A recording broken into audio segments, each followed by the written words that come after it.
Good morning student, मैं विकास कुमार पांडे। आज आप लोग के सामने क्लास 9 की फिजिक्स में चैप्टर जो मोशन है उसके बारे में हम लोग डिस्कस करेंगे। सबसे पहली बात बेटा ये है कि मोशन है क्या, ठीक है, ये हमको समझना जरूरी है कि मोशन क्या है। बेटा जब कोई भी ऑब्जेक्ट क्या करता है, अपने पोजीशन को चेंज करता है टाइम के रिस्पेक्ट में, ठीक है, या किसी ऑब्जेक्ट के रिस्पेक्ट में वो अपने पोजीशन को चेंज करता है, तो इसे हम मोशन कहते हैं। मोशन कैसे समझेंगे? मोशन समझने के लिए जैसे बेटा अगर हम लोगों ने मान लिया कि कोई एक आदमी था, ठीक है, और ये क्या था, किसी बस स्टॉप पे खड़ा।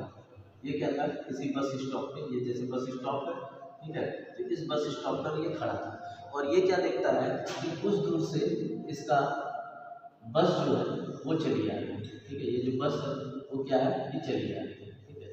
तो ये क्या देख रहा है कि जब बस इसकी तरफ आ रही है तो ये क्या कर रहा है, बस मोशन में, क्या है, बस मोशन में। लेकिन जैसे ही बस हमारे पास क्या आएगी, बस स्टॉप पर आएगी, तो क्या होगी कि बस रुकती है, तो इसको क्या बोलता है, वो रेस्ट में बोलता है। जैसे ही ये बस में चला जाता है तो कुछ देर बाद देखता है कि बस स्टॉप इससे दूर होने लगता है, तो ये क्या कहता है कि बस स्टॉप मोशन में। देखिए बेटा इन तीन कंडीशन से हमको ये समझ में आता है कि देखिए कभी भी मोशन जो होता है वो दो चीज़ों पर डिपेंड करता है। पहला हमारा डिपेंड करता है टाइम पर डिपेंड करता है, दूसरा हमारा डिपेंड करता है पोजीशन पर डिपेंड करता है, ठीक है, इस पोजीशन पर डिपेंड करता है। तो होता क्या है हमारे पास कि जैसे कोई भी ऑब्जेक्ट हमारे पास मोशन में है, इसको परफेक्टली हम रेस्ट के थ्रू समझ सकते हैं।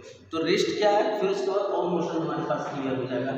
जैसे अगर हम लोग बात करने की कोशिश करें कि रेस्ट क्या है, जैसे हुआ क्या कि एक आदमी था, उसने अपने आप को रूम में बंद कर लिया। एक आदमी ने अपने आप को रूम में बंद कर लिया, ठीक है, और उसने क्या किया कि यहाँ से यहाँ तक की डिस्टेंस मेजर की 5 मीटर, यहाँ से यहाँ तक की डिस्टेंस मेजर की 5 मीटर, यहाँ से यहाँ तक की डिस्टेंस मेजर की 5 मीटर, और यहाँ की डिस्टेंस मेजर की फ्लोर की तो उसकी 5 मीटर की थी, ठीक है।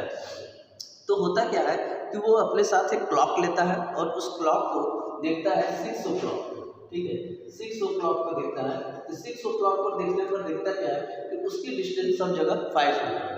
फिर 7 ओ क्लॉक को देखता है तो उसकी डिस्टेंस सब जगह 5 मीटर है।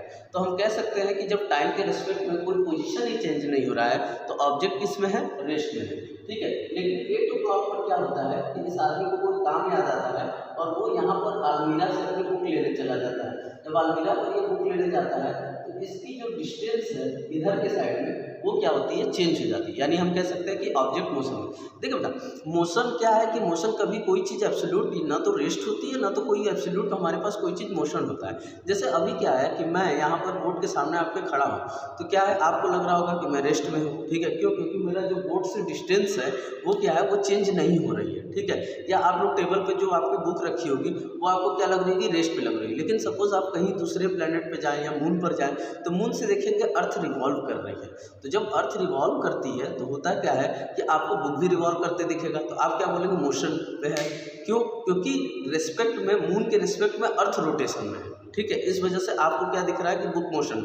लेकिन जब आप अर्थ में हैं तो आपको बुक रोटेट होते हुए नहीं दिखाई दे रहे। इसीलिए हम लोग क्या बोलते हैं कि रेफरेंस पॉइंट का नाम लेते हैं कि किसके रेस्पेक्ट में कौन मोशन में। जैसे अगर आप किसी को ट्रेन में सी ऑफ करने जाते हैं तो क्या होता है, ट्रेन जब चलने लगती है तो ट्रेन में बैठे हुए आदमी को लगती है कि प्लेटफॉर्म मेरे से दूर जाता है और प्लेटफॉर्म पे खड़े हुए आदमी को लग रहा है कि ट्रेन मोशन में है। तो एक दूसरे के रिस्पेक्ट में क्या होता है, एक दोनों चीज़ क्या होती है, मोशन में होती है।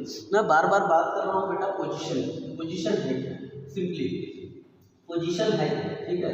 पोजीशन को सिंपली क्या बोला जाता है, पोजीशन होता क्या है सिंपली हमारे पास, पोजीशन होता है टू लोकेट ऑब्जेक्ट, क्या, टू लोकेट ऑब्जेक्ट या address of object, to locate object या एड्रेस ऑफ ऑब्जेक्ट। जैसे मान लिया आप लोग किसी शहर में रहते हैं, ठीक है, किसी प्रदेश में रहते हैं, किसी शहर में रहते हैं, फिर उस शहर में क्या ही आपका प्रॉपर कॉलोनी होगा, उस कॉलोनी में आपका मकान का कोई ना कोई एड्रेस होगा। तो ये आपका क्या होगा, लोकेशन होगा। जैसे GPS system, global positioning system, वो प्रॉपर आपका क्या बताता है, पोजीशन बताने की कोशिश करता है। तो जीपीएस सिस्टम के थ्रू ही हम लोग क्या पता कर पाते हैं कि किसकी पोजीशन क्या है। इसीलिए पोजीशन का जो सही डेफिनेशन है टू लोकेट ऑब्जेक्ट और एड्रेस ऑफ द ऑब्जेक्ट को हम लोग क्या बोलते हैं, पोजीशन बोलते हैं। देखिए बेटा फिर उसके बाद हमारे पास आता है कि मोशन किन किन चीज़ों पर डिपेंड करता है। पहले मोशन हमारे पास डिपेंड करता है किस पर, पोजीशन पर डिपेंड करता है, ठीक है, पोजीशन पर डिपेंड करता है। फिर दूसरा हमारे पास डिपेंड करता है रेफरेंस पॉइंट पर, किस पर डिपेंड करता है, रेफरेंस पॉइंट पर। तीसरी जो चीज़ होती है वो किस पर डिपेंड करता है, डिस्टेंस पर, किस पर डिपेंड करता है? डिस्टेंस पर। चौथी चीज होती है हमारे पास डिस्प्लेसमेंट पर, डिस्प्लेसमेंट पर डिपेंड करता है। पांचवी जो हमारे पास पॉइंट है डिस्प्लेसमेंट के बाद वो आती है स्पीड, स्पीड पर डिपेंड कर। फिर उसके बाद हमारे पास आती है एवरेज स्पीड, ठीक है बेटा। फिर क्या आती है? Average speed. इसी एवरेज स्पीड को क्या बोला जाता है? इंस्टेंटेनियस स्पीड, ठीक है। फिर इंस्टेंटेनियस स्पीड के बाद आती है हमारे पास वेलोसिटी, और वेलोसिटी के बाद आता है हमारे पास एवरेज वेलोसिटी, ठीक है। क्या आता है? Average velocity. और एवरेज वेलोसिटी को भी क्या बोला जाता है? इंस्टेंटेनियस। क्या बोला जाता है? इंस्टेंटेनियस वेलोसिटी, ठीक है। फिर नौवीं चीज होती है एक्सेलरेशन, और एक एक्सेलरेशन की कंडीशन बनती है क्या? इसको रिटार्डेशन। तो वन बाय वन हम समझने की कोशिश करते हैं। ये जो हमारे पास 9 के 9 फैक्टर हैं वो मोशन पर कैसे इफेक्ट डालते हैं, या मोशन इनसे कैसे जुड़ा हुआ है, ठीक है। तो बात करते हैं पोजीशन की। तो पोजीशन का हम लोगों ने सिंपली बता दिया कि टू लोकेट ऑब्जेक्ट और address of object, to locate object और एड्रेस ऑफ ऑब्जेक्ट, यानी ऑब्जेक्ट पे। जैसे अभी हम लोगों ने एग्जांपल लिया था कि एक आदमी है, ठीक है, एक लड़का है, स्कूल जाने के लिए तैयार है। तो अगर कोई पूछेगा उसका पोजीशन कहाँ था, तो बस स्टॉप के पास था। जब वो बस में रहेगा तो उसको क्या लगेगा कि उसकी पोजीशन कहाँ हो जाएगी? बस में हो जाएगी। तो क्या होता है? पोजीशन हमारे पास किसी भी ऑब्जेक्ट का एड्रेस बताता है, लोकेशन। रेफरेंस पॉइंट वो पॉइंट होता है जहाँ से हम ये कैलकुलेट करते हैं कि कोई भी ऑब्जेक्ट रेस्ट में है या मोशन में। देखो मैंने अभी एक वर्ड बोला था कि कोई भी चीज़ एब्सोल्यूट ना तो रेस्ट में है ना तो एब्सोल्यूट क्या है? मोशन। वो डिपेंड करता है कि हम किसके रेफरेंस में किसको देखने की कोशिश कर रहे हैं, ठीक है। जैसे अभी हम लोग अर्थ पे हैं तो बुक हमें रेस्ट में दिख रही है, लेकिन जैसे हम मून पर जा रहे हैं तो हमें वही बुक मोशन में दिखने लग रहा है। जब हम ट्रेन में रह रहे हैं तो ट्रेन में साथ बैठे हुए जो आदमी हैं वो हमको रेस्ट में दिख रहे हैं, लेकिन जो बाहर प्लेटफॉर्म है या पेड़ पौधे वो हमें मोशन में दिख रहे हैं। जो बाहर बैठा आदमी है उसको ट्रेन मोशन में दिख रही है, ठीक है, और जो साथ के लोग प्लेटफॉर्म पे खड़े हैं वो रेस्ट में दिख रहे हैं। इसलिए क्या बोला जाता है कि मोशन एक तरह से रिलेटिविटी टर्म है, कि हम जब एक का दूसरे से कंपैरिजन करते हैं तब हम मोशन को समझ पाते हैं। इसलिए मैंने ये वर्ड बोला कि कोई भी चीज़ एब्सोल्यूट रेस्ट नहीं है और एब्सोल्यूट मोशन में नहीं है। तो यहाँ तक मेरी बातें आप लोग बहुत अच्छे से समझ गए होंगे। तो रेफरेंस पॉइंट वो पॉइंट होता है जहाँ से हम किसी ऑब्जेक्ट के क्या करते हैं कि ऑब्जेक्ट का रेस्ट में है या मोशन में, ये डिसाइड करते हैं। वो पॉइंट हमारा क्या कहलाता है? रेफरेंस पॉइंट कहलाता है, ठीक है। अब आगे आते हैं हम लोग डिस्टेंस। डिस्टेंस क्या है? ठीक है, डिस्टेंस किसे बोला जाता है? तो हम डिस्टेंस का जो जनरली डेफिनेशन पढ़ते हैं बेटा, वो हम डिस्टेंस क्या ये बताते हैं? The actual path covered by any object और बॉडी, ठीक है। द एक्चुअल पाथ, देखिए बेटा बहुत बड़ा मैंने नाम लिया है, actual path covered by any. जैसे सपोज बेटा आपको क्या करना है, आपको मार्केट जाना है, ठीक है, आपकी स्टेशनरी की सामान खत्म हो गई है और आपको पेंसिल लेने जाना है, पेन लेने जाना है, कॉपी लेने जानी है, ठीक है। अब क्या है कि आपके घर से कई रास्ते जाते होंगे मार्केट के लिए, ठीक है। आपने क्या किया, चलो यार टाइम है मेरे पास, ऐसा करता हूँ कि मैं थोड़ा सा घूमते हुए जाता हूँ, ठीक है। फिर क्या है कि दूसरे दिन दिमाग में आया कि नहीं यार आज थोड़ा जल्दी आना है, मुझे पढ़ाई अच्छे से करनी है, तो मैं क्या करता हूँ दूसरे रास्ते से जाता हूँ, ठीक है। फिर क्या होता है, अरे यार मेरे पास समय ही समय है, मैं तीसरा सबसे लॉन्ग रूट को फाइंड करता हूँ, ठीक है। तो ये क्या हो जाता है कि जब आप किसी इनिशियल पॉइंट से स्टार्ट करते हो, जैसे ये x आपका इनिशियल पॉइंट हो गया और ये f आपका फाइनल पॉइंट हो गया, तो इस x से f तक जाने के लिए आपके पास बहुत सारे रास्ते थे, ठीक है, बहुत सारे रास्ते थे। तो हम डिस्टेंस में किसको कैलकुलेट करेंगे? डिस्टेंस में उनको कैलकुलेट करेंगे कि आपको इनिशियल पॉइंट से फाइनल पॉइंट तक पहुंचना है चाहे जैसे, ठीक है। बस कैलकुलेशन क्या होगा कि आपको इनिशियल पॉइंट से कहाँ पहुंचना है, फाइनल पॉइंट तक पहुंचना है, वो आपका क्या कहलाएगा? वो आपका डिस्टेंस कहलाएगा। इसीलिए मैंने बोला the actual path covered by any object that is called the distance. यानी डिस्टेंस में कभी हम ये नहीं देखते कि हम शॉर्टेस्ट रूट को फॉलो करेंगे, हम लॉन्गेस्ट रूट को फॉलो करेंगे। आपको क्या करना है, आपके पास इनिशियल पॉइंट दे दिया गया, आपको फाइनल पॉइंट दे दिया गया, ठीक है। आपको क्या करना है कि अपने फाइनल पॉइंट पे पहुंचना है, वो आपका क्या कहलाता है? डिस्टेंस कहलाता है। दूसरी बात ये होती है बेटा कि डिस्टेंस जो होती है उसकी यूनिट जो होती है, उसकी यूनिट क्या है?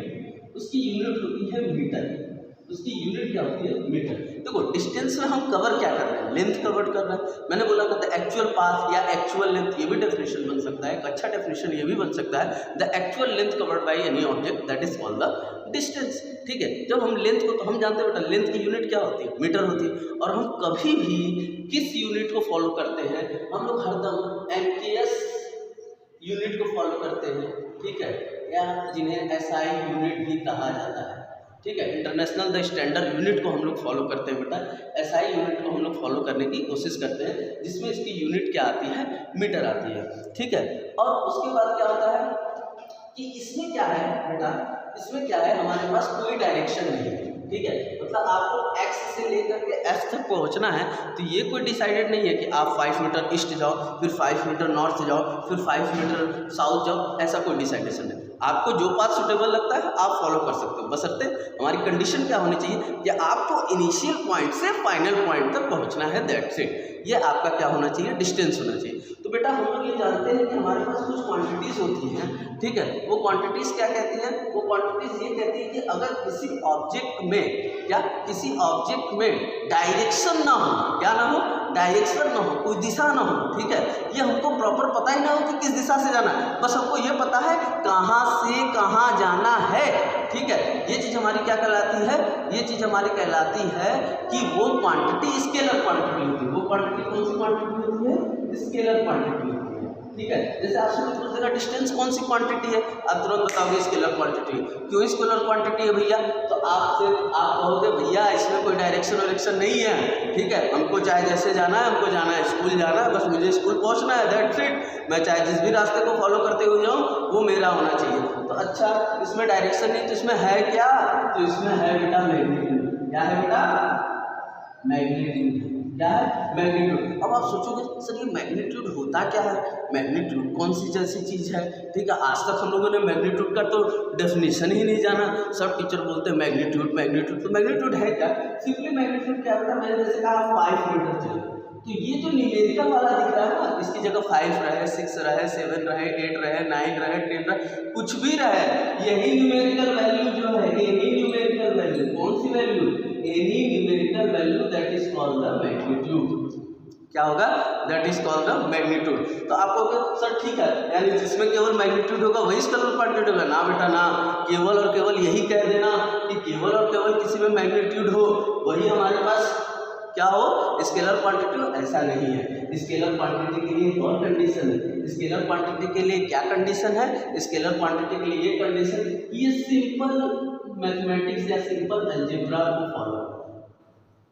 सिंपल अलजेब्रा क्या है सर, अरे सिंपल अलजेब्रा हमने आज थोड़ी ना 8th क्लास तक, पूरी 9 तक तो मैथ ही पढ़ रहे हैं। उसमें क्या है कि 5 + 5 जोड़ा तो 10 होगा, 2 + 2 जोड़ा तो 4 होगा, 2 - 2 किया तो 0 होगा, 3 × 2 किया तो 6 होगा, 10 ÷ 2 किया तो 5 होगा। ये होती है हमारी सिंपल अलजेब्रा, ये इसी को फॉलो करता है। तो हमने अभी तक क्या समझा, हमने ये समझा पोजीशन क्या है, जो लोकेट करे ऑब्जेक्ट को। रेफरेंस पॉइंट क्या है, वो पॉइंट जहां से हम कंसीडर करते हैं कि ऑब्जेक्ट मोशन में है या नहीं है। तीसरा पॉइंट डिस्टेंस क्या है, डिस्टेंस द एक्चुअल पाथ या actual length covered by any object that is called the distance. Distance की यूनिट क्या है, मीटर है। डिस्टेंस की क्वांटिटी क्या है, स्केलर है। भैया स्केलर क्या होता है, जिसमें मैग्नीट्यूड हो, डायरेक्शन ना हो, और साथ साथ में किसको फॉलो करें, सिंपल अलजेब्रा को फॉलो करें, वो हमारे पास क्या होता है, डिस्टेंस होता है। ठीक है सर, आपने डिस्टेंस को बता दिया, ठीक है। अब बताइए डिस्प्लेसमेंट क्या होता है। ठीक है, तो मैंने बोल दिया डिस्प्लेसमेंट भी हमारे पास क्या होता है, उसकी भी यूनिट मीटर ही होती है। तो आप कहोगे सर दोनों तो सेम हो गया, मैं कहूँगा नहीं, डिस्प्लेसमेंट का भी मैंने डेफिनेशन नहीं बताया है। डिस्प्लेसमेंट का डेफिनेशन क्या होगा, the shortest distance, the shortest distance between initial point and final point, initial point and final, initial point and final point, यानी कि जो आपकी इनिशियल पॉइंट और फाइनल पॉइंट के बीच में है जो डिस्टेंस होगी, शॉर्टेज डिस्टेंस होगी, ठीक है, वो आपका क्या कहलाएगा, डिस्प्लेसमेंट कहलाएगा। जैसे एक एग्जांपल लेते हैं, ठीक है, क्या हुआ कि हमारे यहाँ कोई एक मेला लगा, ठीक है, एक फेयर लगा, ठीक है, उसमें यहाँ पर बहुत सारा क्राउड था, यहाँ पर बहुत एक्स वाई जेड ये लोग, ये अलग अलग नाम के लोग, ठीक है। अब मैं यहाँ पर खड़ा था, ठीक है, मैं यहाँ पर खड़ा था। अब मुझे क्या है कि मुझे जो है यहाँ पहुँचना है, ठीक है, मुझे जो है यहाँ पहुँचना है और मेरे पास 3 रास्ते दिया गया है और सबके क्या है कि मैग्नीट्यूड भी दे दिए गए। किसी ने बोला कि आप ऐसे चले जाओ तो आपको 10 मीटर की डिस्टेंस मिलेगी, आप ऐसे चले जाओ तो आपको 15 मीटर की डिस्टेंस मिलेगी, लेकिन ये वाले अगर रास्ते से आप गए तो 5 मीटर। तो अब पूछ देगा कि भैया डिस्टेंस कौन है, डिस्प्लेसमेंट कौन है। तो आप कहोगे क्या कि अगर डिस्टेंस की डेफिनेशन क्या होती है, तो डिस्टेंस की the actual path covered by an object. मैं इधर से भी जाऊँ, इधर से भी जाऊँ, कहीं से भी जाऊँ, वो मेरे लिए जो एक्चुअल पाथ इनिशियल पॉइंट और फाइनल पॉइंट के बीच में जो होगा वो डिस्टेंस कहलाता। तो डिस्प्लेसमेंट का क्या डेफिनेशन था, तो डिस्प्लेसमेंट का डेफिनेशन था the shortest distance between initial point and final point. Initial point ये, फाइनल पॉइंट ये, फाइनल पॉइंट ये, इनिशियल पॉइंट ये, इन दोनों के बीच में सबसे शॉर्टेस्ट। अरे 10 है क्या, नहीं है। 10 है क्या, नहीं है भैया, 10 नहीं है। क्यों नहीं है, 10 से छोटा कुछ है, 10 से छोटा कुछ है, 10 से छोटा 5 है। अच्छा 5 से 15 नहीं हो सकता, नहीं भैया 15 तो 10 से और बड़ा हो गया, तो है छोटा कौन, 5। तो यही मेरे लिए क्या हो जाएगा, डिस्प्लेसमेंट। यही क्या हो जाएगा, डिस्प्लेसमेंट, यानी जो सबसे शॉर्टेस्ट डिस्टेंस होगी वो डिस्प्लेसमेंट कहलाएगा। अब बताओ ये डिस्प्लेसमेंट की यूनिट क्या होगी, ये डिस्प्लेसमेंट की भी यूनिट मीटर होगी, तब तो ये पक्का स्केलर क्वांटिटी होगा। बस इसमें शॉर्टेस्ट डिस्टेंस लगा दी, नहीं, ये हमारे पास क्या होगा, ये हमारे पास क्या होगा, शॉर्टेस्ट डिस्टेंस कह दिया तो इसमें एक चीज़ और छुप गई। क्या छुप गई, देखो अगर मैंने कह दिया क्या छुपा है कि ये कौन सी क्वांटिटी है, तो ये है वेक्टर क्वांटिटी। ये कौन सी क्वांटिटी है बेटा, ये हमारी है वेक्टर क्वांटिटी। वेक्टर क्वांटिटी का मतलब क्या होता है, वेक्टर क्वांटिटी का सेंस ये होता है कि इसमें डायरेक्शन भी है प्लस मैग्नीट्यूड, डायरेक्शन भी है और मैग्नीट्यूड। डायरेक्शन का हमारे पास क्या मतलब है, डायरेक्शन का हमारे पास सिंपली मतलब ये है कि सपोज कोई ऑब्जेक्ट है, क्या है, सपोज कोई ऑब्जेक्ट है और उसकी डायरेक्शन, उसका दिशा निर्धारित हो जाए। उसको 5 मीटर जाना है तो ईस्ट में जाना है, 10 मीटर जाना है तो वेस्ट में जाना है, तो उसके बाद डायरेक्शन हो गया, मैग्नीट्यूड हो गया, तो वेक्टर क्वांटिटी। सर तो वेक्टर क्वांटिटी जो है वो हमारे पास उसी को फॉलो करेगी, किसको, सिंपल अलजेब्रा को, नहीं। इसके लिए हम एक अलग रूल लाते हैं, इसके लिए हम वेक्टर एडिशन लाते हैं, इसके लिए हम वेक्टर सब्ट्रैक्शन लाते हैं, ठीक है, जो कि हम 11th क्लास में जाने पर इसको पढ़ते भी हैं। इसके लिए सिंपल अलजेब्रा का रूल फॉलो नहीं करता है। तो ठीक है, थैंक यू गाइस। मुझे लगता है कि अभी तक आप लोग को डिस्टेंस और डिस्प्लेसमेंट बहुत अच्छे समझ में आ गया होगा। नेक्स्ट हम लोग स्पीड और एवरेज स्पीड से आगे की चीज़ों को डिस्कस करेंगे। सो आज के लिए थैंक यू।